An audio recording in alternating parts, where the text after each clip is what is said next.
I think that I'll give you a little bit of history about who I am and why I got into teaching. I never planned to be a teacher.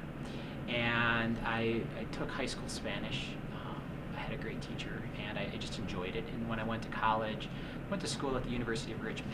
And I went there because they offered the only undergraduate degree in leadership studies. I wanted to get into public service. And so part of that degree was you had to have a minor, a strong minor. And I chose a double minor in Spanish and business administration. But I didn't really choose the Spanish minor. I had studied abroad because I was curious about the culture. I wanted to travel in college, and all of a sudden my advisor said, hey, you got this minor. So I went to Capitol Hill. I worked for 2 congressmen, and then realized quickly as a staffer on the Hill that if I'm going to have an impact, I have to serve my country. So I joined the Peace Corps. And I was in Central America for 2.5 years. And it was during that time of service, community service, volunteer service, that I fell in love with the culture. And I said, I learned to speak the language. And I said, I really want to replicate this experience for people. People need to understand this because it was so fulfilling for me. And then I thought about public service again, and I said, well, education could be a vehicle for public service. And so I view service, and my father taught me this as a young adolescent, as an obligation to your community. As a citizen, you need to give back. And so education was my vehicle.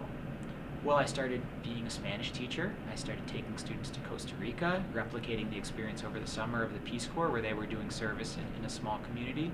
I sent my students into urban communities like Bridgeport and Danbury, Connecticut, to do projects during their senior year, rather than stick to the book and keep learning verb conjugations, but rather go out and use your Spanish with people who speak Spanish and learn about diversity at the same time in culture. And really became successful in my craft. And then I got to that point, like I mentioned earlier, where I wanted to extend my impact beyond the walls of my classroom, beyond the walls of my school. Now, being named the State Teacher of the Year and the training that the Council of Chiefs State School Officers provides to the cohort of Teachers of the Year each year really equipped me to be an advocate for best practice and best policies.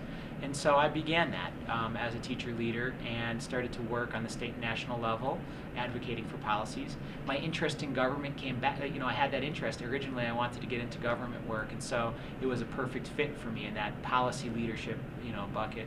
But at the same time, traveled and spread a lot of the ideas I had created around cultural immersion and travel. And so I was able to have an impact in my content area and teaching and on the policy front as well. And so that's how I've evolved, and I'm looking forward to continuing doing that.